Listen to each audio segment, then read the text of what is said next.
울산 동지 여러분 반갑습니다. 제가 사실은 몇 개월 전에 울산에 잠시 왔다 갔어요. 원대학 위원장님하고 이런저런 얘기를 두세 시간 동안 나누면서 소주도 한번 하고 이렇게 왔다 갔습니다. 울산은 우리 전국 15당 중에서 대단히 모범지입니다. 10초자 후원 예고 또 이번에는 버스도 새 버스를 또 바꿔주셔서 감사드립니다. 울산은 뭐 친척을 안 했을 것 같더라고. 초대 홍재수 위원장님을 붙들고 홍재위원장 두 초대 지금 여성 위원장님들이 되게 별난 분들이에요. 손도 크고 굉장히 잘하고 또 울산시를 바탕으로 이루어주신 많은 동기들께 감사드립니다. 오늘 보니까 부산에서 대구에서 영남 창녕에서 창원에서 또 경북에서 이렇게 많은 분들이 오셨네요. 사건에 대한 의미는 후련하게도 우리 공화당 제가 예상했던 대로 흘러가고 있습니다. 나라는 망했습니다. 국민들은 그냥 그렇게 설마 문재인이가 그럴 수 있을까? 대한민국 국민이 3만 분이 넘는 국민이 5천만이나 있고 바깥에 공포까지 합치면 8천만이 있는데 설마 저 북한의 김정은한테 저렇게 명을 못 주고 시진핑한테 저렇게 불종합니다. 설마가 사람을 잡았어요. 우리가 좌파들은 이 토착 사회주의자들, 반미주의자들, 친북, 종북, 친중, 친중이 아니라 종중이죠. 중국이 완전히 불종하고 있다. 그 세력들을 너무 얕잡아봤다. 그들은 눈치 보지 않습니다. 그들은 그들이 가져가자 하는 길을 그냥 가는 거예요. 백개문이 왜 저는 거기에 깊숙이 관여된 분 말을 듣고 깜짝 놀랐어요. 다시는 노무현과 같은 상황은 만들지 않겠다. 그 첫 시발탄이 뭐냐? 문재인이 취임하자마자 서울 지하철에다가 생일 축하 광고를 불었습니다. 그때 우리는 좀 이상하다. 저 사람도 이상한 사람이야 이랬죠. 그때부터 벌써 언론 방송은 민노총에 장악되고 국민들을 속이고 국회를 장악했어요. 일당 국제를 한 거예요. 일당이 국회에서 작년 12월달 예산과 중요한 입법 공수처하고 연동형 비례대표들을 제1야당을 무시하고 그냥 밀어붙여서 간 겁니다. 그건 뭐냐? 대통령 제하에 국회는 대기구자.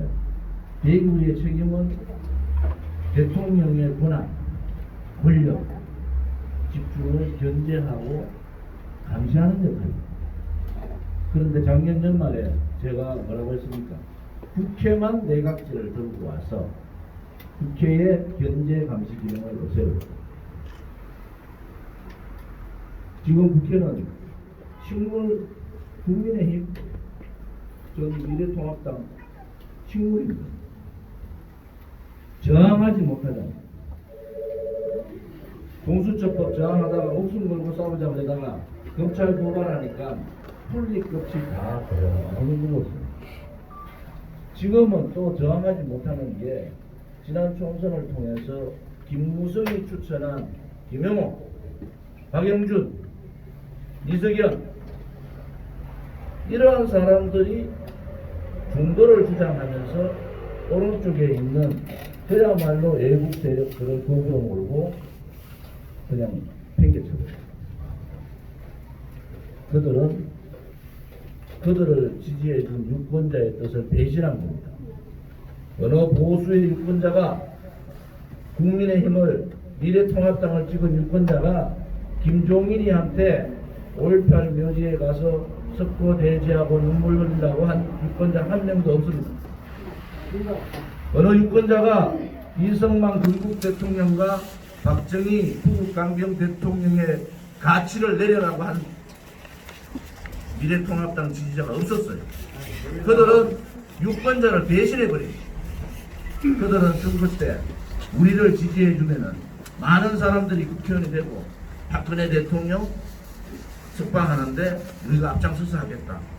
그러면서 박근혜 대통령 그 다음에 이명박 대통령까지 싸잡아가지고 사과하겠다.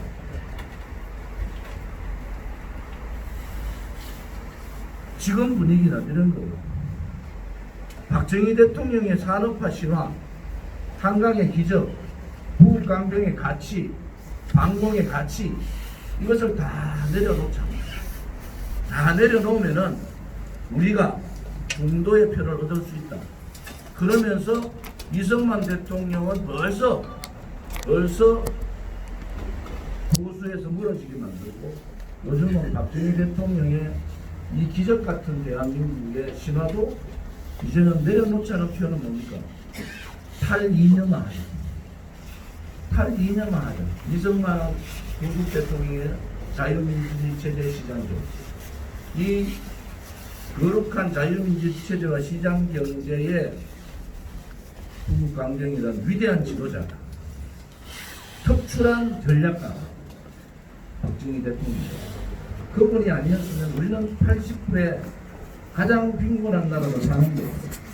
관속으로부터의 탈출, 전쟁으로부터의 폐허의 탈출, 배고픔으로부터의 탈출, 다시는 대한민국 땅에 굶어 죽는 사람은 없게 합니다. 다시는 공산주의자들에 의해서 침략을 막겠다. 그리고 그분이 그렇게 원했던 민족 중흥의 날을 만들어버렸다. 왼쪽은 자 이승만 대통령의 사상과 가치도 묻고 박정희 대통령의 사상과 가치도 묻어버리고 그러면은 중도표가 온다. 그게 탈이념합니다. 그럼 왼쪽에 있는 사람들은 뭐냐? 그들은 더더욱 더 새빨갛게 물들어가는 겁니다.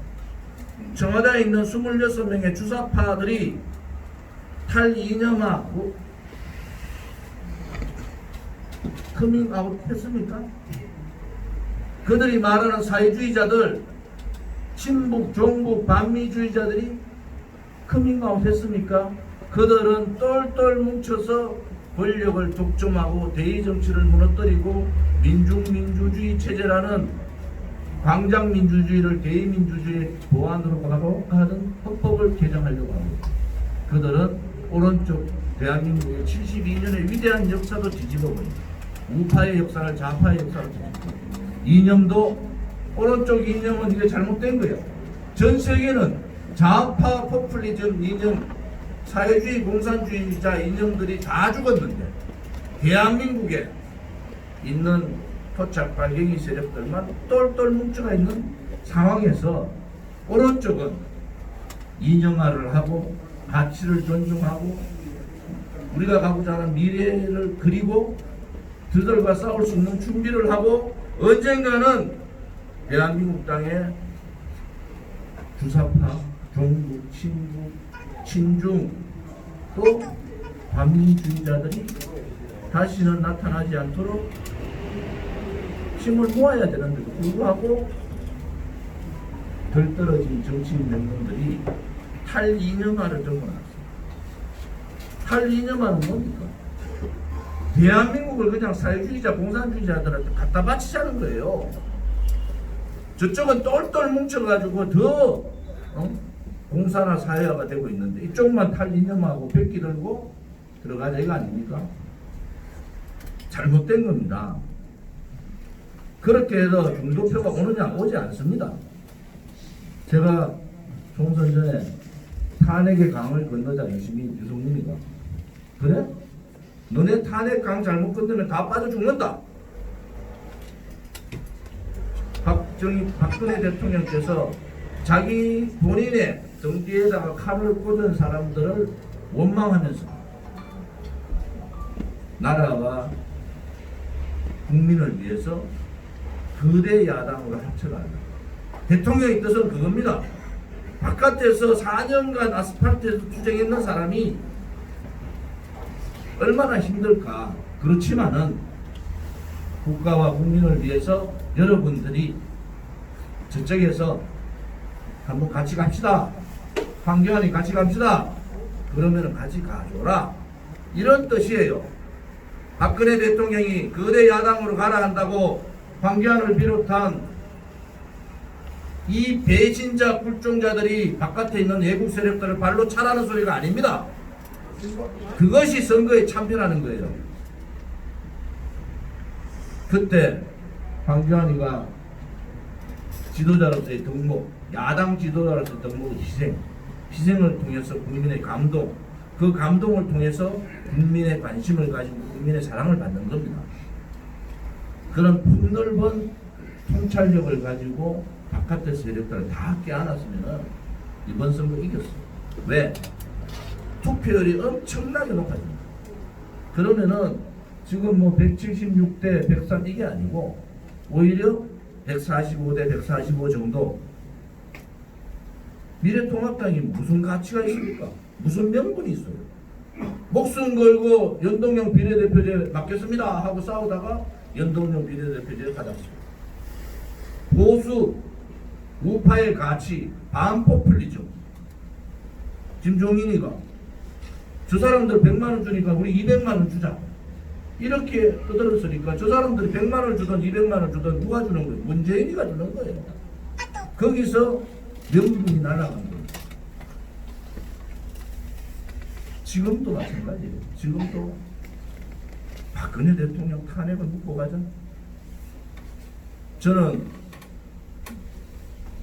이번 선거 부정선거 문제에 대해서 분명히 말씀드립니다. 제가 부정선거 예측을 하고 사전선거 금지, 투표소 투표, QR코드 금지 이 법안을 두 번의 공청을 통해서 만든 사람입니다. 그때 아무도 관심 없었습니다.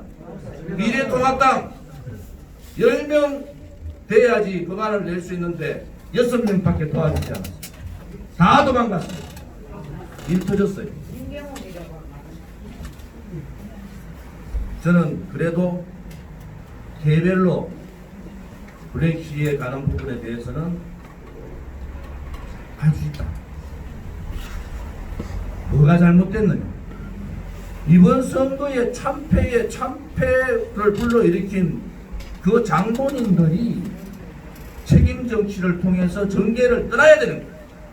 김무성도 떠나야 되고 유승민도 떠나야 되고 내각제 세력 김영호도 떠나야 되고 박영준도 떠나야 되고 이준석이도 그렇고 이석연도 그렇고 다시는 정치판에 대한민국 역사상 가장 참패를 했기 때문에 그 책임을 지고 총선 참패의 책임을 지고 다시는 대한민국 국민 앞에 나타나면 안 되는 자들입니다. 그런데 이 부정선거 가지고 다 묻어버렸어요. 제가 말하는 것은 그들의 선거 참패에 대한 확실한 결단을 하고 그 다음에 부정선거 문제를 거론해야 되는 겁니다. 부정선거니까 아니 우리가 잘못한 게 아니야. 포퓰리즘 정책을 받아들인 게 잘못한 게 아니고 김무성이가 부산파들 김영호, 박영준, 이석연 그 사람들을 추천해서 앞장서 가지고 나라를 다 말아먹었는데도 김무성이 살아남았어. 유승민 살아남았어. 김무성, 유승민계가 36명. 여러분 그래서 우리 공화당은 부정선거 문제에 대해서 적극적으로 가지 않는 겁니다. 순서가 잘못된 거예요. 선거 참패에 황교안뿐만이 아니라 이번 선거에 참패했는 미래통합당의 사람들, 선대본부 맡았던 김영호를 추천했던 박영준을 추천했던 이 사람들 정계 은퇴를 시켰어요. 그 세력들이 누구냐? 탄핵 세력, 내각제 탄핵 세력. 이 탄핵 세력들을 척결할 수 있는, 처단할 수 있는 가장 좋은 방법을 부정선거 문제를 덮어버려요. 왜? 부정선거인데 내가 잘못한 거 아니야. 선거가 부정됐기 때문에 진 거다. 두 번째, 부정선거에 박근혜 대통령 탄핵에 대해서 한마디 합니까? 박근혜 대통령 탄핵을 주동했던 사람들이 떠드는 것도 부정선거에 들어가 있잖아요. 한마디도 박근혜 대통령 탄핵에 대해서 얘기하지 않는데, 그래도 저는 당대표로서 개별적으로 가는 거는 괜찮다. 부정선거의 요소가 있다. 그런데 조직적으로 한 지역이, 한 단체가 조직적으로 차를 몰고 부정선거는 가고 우리 공화당 집회, 우리 공화당 행사에 안 온다? 이거는 잘못된 거예요. 우리 공화당이 할 일은 탄핵 무효뿐만 아니라 문재인의 이 반국가적, 반대한민국적, 반자유민주주의적, 반시장경제적 사회주의, 공산주의 경향에 대해서 싸우기도 너무 바빠요. 정당이 40만이 넘어가고 5만 가까이의 책임당원이 있는 정당이 시민단체가 하는 활동에 정당이 나가서 한다? 이것은 맞지 않습니다. 그래서 어떤 분들은 부정선거 있는데 조원진이가 나서지 않아. 제가 오늘 두 가지 얘기했잖아요. 이거는 정말 탄핵 세력들을 처단을, 이번에 총선은요 탄핵 세력들이 주동적으로 한 거예요. 탄핵 세력들이 주동적으로 해가지고 우리를 거꾸로 몰고 바깥으로 쳐버렸잖아요. 그러면 참패를 했으면 누군가 책임을 져야 되잖아. 어떻게 김무성이가 멀쩡한 대통령 경제에다 칼 꽂은 자가 킹메이커인데요.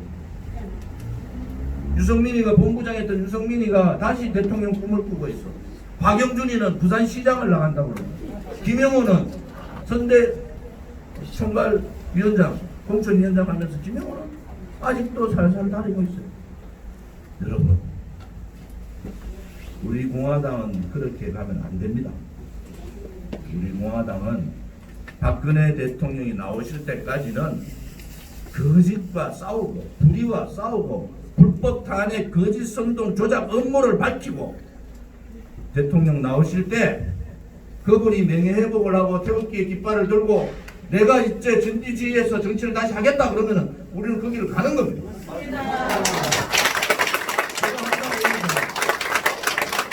조원진이는 거기까지예요. 요즘 제가 지도하고 계속 하는 내용 중에 중요한 내용이 뭔지 아세요? 대통령님 제발 좀 빨리 나오자. 저도 사람이잖아요. 오늘도 법원에서 몇 월 며칠 날 출두해라. 안 하면은 구속영장 발부하겠다. 이런 글을 한두 개 받는 게 아닙니다. 눈 하나 깜짝 안 해요. 왜? 우리가 옳고 우리 공화당이 정이고 우리 공화당이 맞습니다. 지금까지 4년간 투쟁하면서 제가 했던 말이 하나라도 틀린 게 있습니까? 없습니다. 문재인이가 들어와서 그렇게 탄핵 세력들이 문재인 떠받들고 나경원이가 저건 훌륭한 대통령 됐으면 좋겠다 할 때 우리는 바로 문재인 좌파 독재 정권입니다. 왜? 언론 방송 장악하고 권력기관 호남으로 다 채우고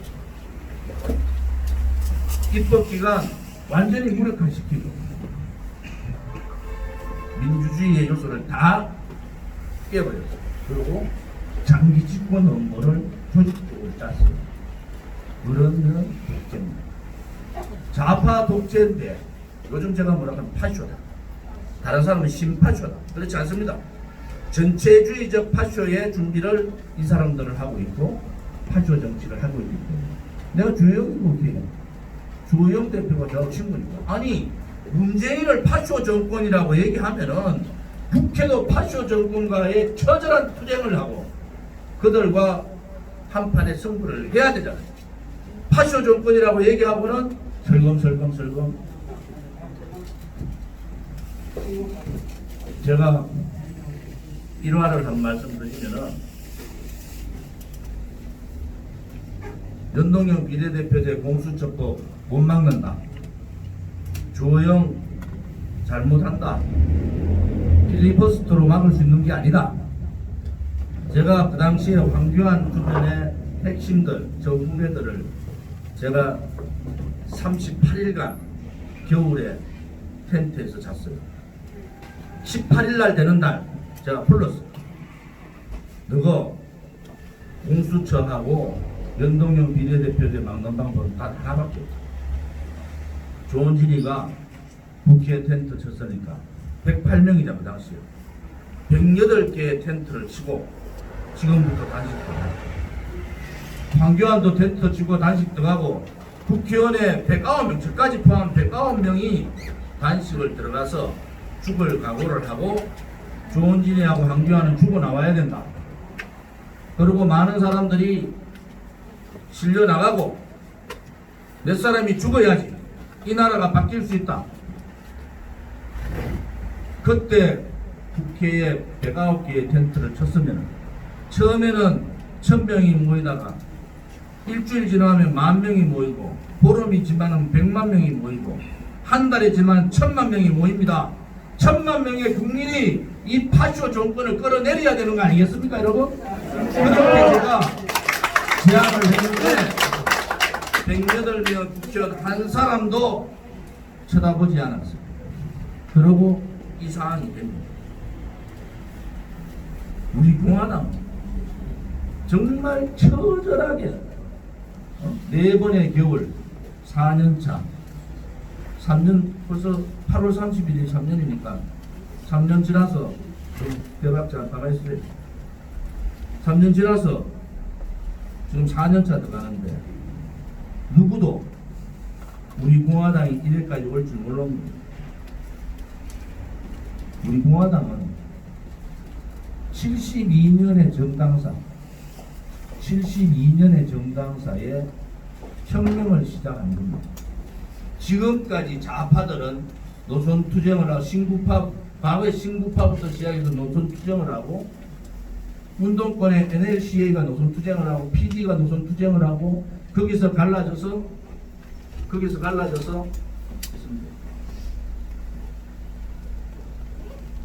지금같이 정당이 통진당, 정의당, 노동당, 더불어민주당 등등등 좌파들의 정당이 만들어진 거예요. 그들은 벌써 70년 동안 준비를 한 겁니다. 김대중, 노무현, 덜 떨어진 이명박 대통령까지 그들은 뿌리 깊게 좌파의 힘, 사회주의의 힘을 만들어낸 거예요. 오른쪽에 있는 국민들은 왜 그렇게 못했는가? 오른쪽에는요 세계적인 위대한 지도자들이 있었어요. 보수의 국민들은 위대한 지도자가 나서 우리를 이끌어줘서 대한민국까지 왔기 때문에 앞으로도 메시아 같은 위대한 지도자가 날 거라고 보는 거예요. 저는 그렇지 않다고 봅니다. 이제 우리 공화당이 새롭게 대한애국당으로 창당할 때 그때 벌써 저는 정당혁명을 시작합니다. 이제 오른쪽에 있는 우파도 이념화해야 되고 조직화해야 되고 민초들이 모이는 국민의 힘을 만들어야 되고 국민의 정당으로 가야 된다. 그렇지 않고 지도자 지금 지도자라고 얘기하는 사람 홍준표 11월 3일 날 박근혜 대통령 1심 앞에 놓고 탈당시킨 장모님 용서할 수가 없는 거예요. 황교안 자기 스스로 100개의 퍼즐 중에 90개를 남의 얘기 듣고 10개도 그리지 못하는 그러한 유약한 지도자는 좌파 독재하고 싸울 수가 없는 겁니다.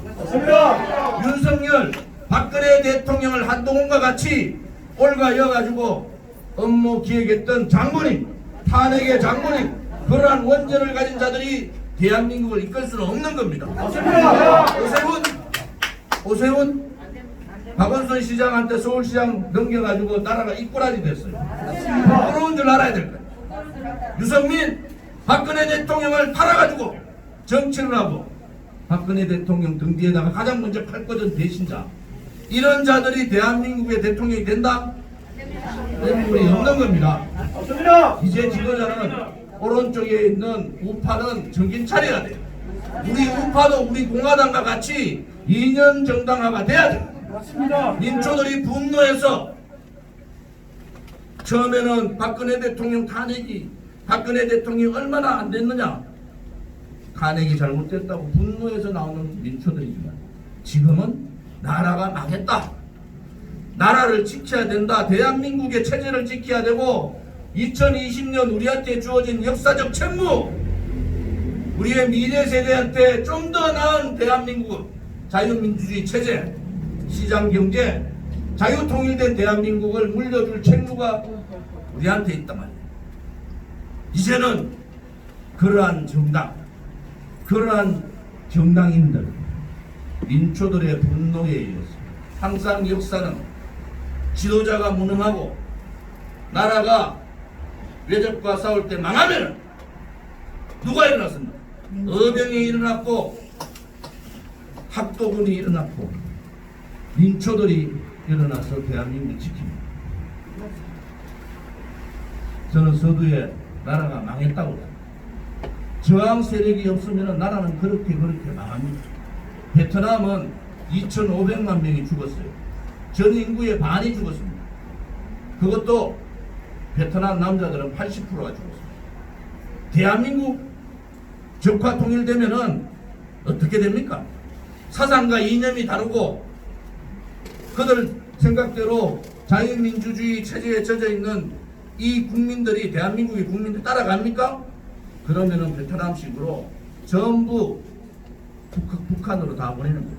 교화 노동시키고 그러다가 죽으면 죽는 걸로 놔두는 거예요. 대한민국의 5천만 중에 2,500만이 죽는 모습이, 그 중에서도 가장 잘 사는 대한민국을 누렸던 우리는 죽어도 되는 거예요.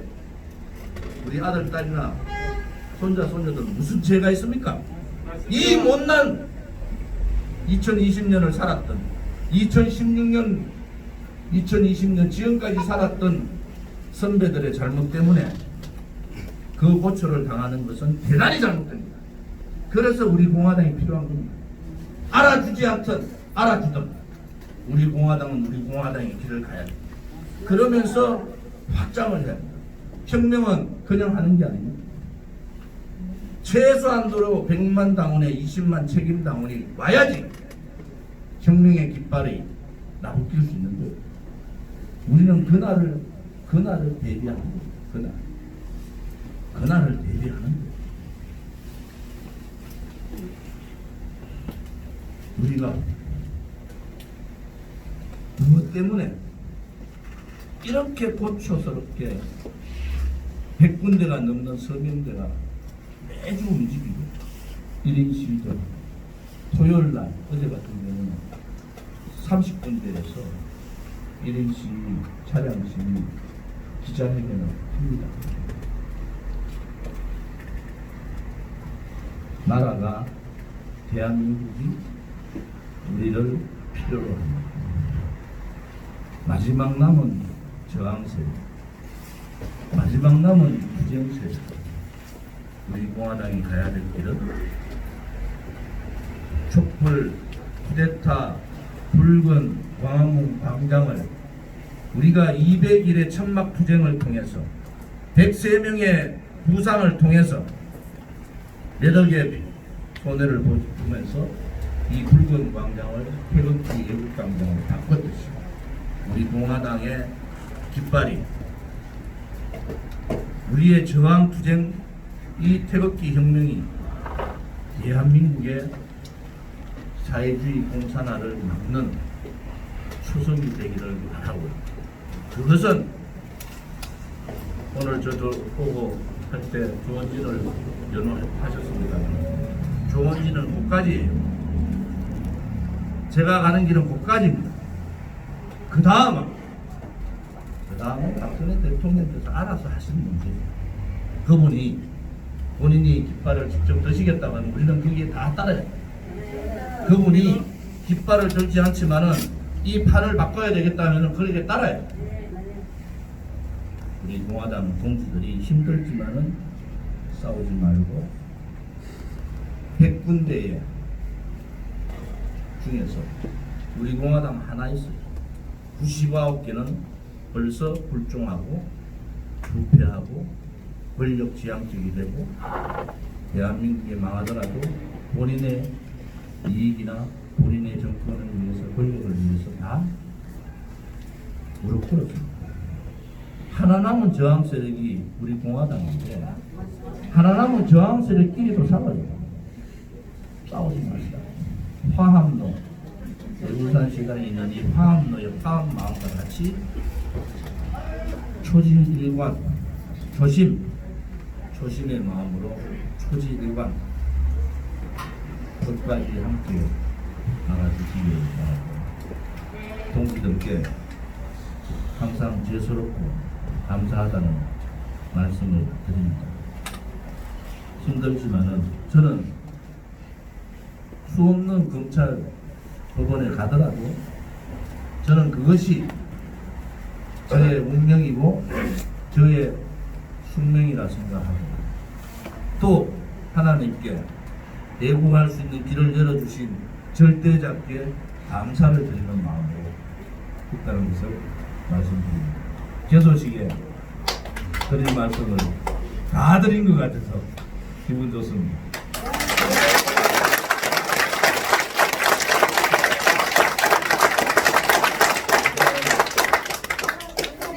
울산시당도 권재혁 위원장님을 중심으로 굳건하게 울산시당이 가장 모범적으로 전국 시당을 수도당 중에서 하고 있어서 감사를 이 자리를 빌려서 드립니다. 창원에서 참석해 주신 진순정 최고위원, 또 부산에 우리 마카오 김분남 아니야, 마카오를 안 가면은 지금 정분이 되고 김분점이 되고 마카오 가면은 김분남이 이름을 제가 그래 지었어요. 마카오에 자제분이 계셔서 마카오에 우리 공화당 지부를 만들겠다 했는데 마카오도 중요하지만 부산도 되게 중요하지만 다시 한 번 더 부산 우리 또 조직위원장님들 잠깐 일어나 보시죠. 오늘 참석해 주신 조직위원장 전선관님들 우리 경북도당위원장님 오셨네요. 박수해 주세요. 잠깐만 조직위원장님들 각지에 오신 조직위원장님들 일어나셔야죠. 자, 이분들께 큰 박수로 당협을 잘 끌어달라고 부탁드립니다.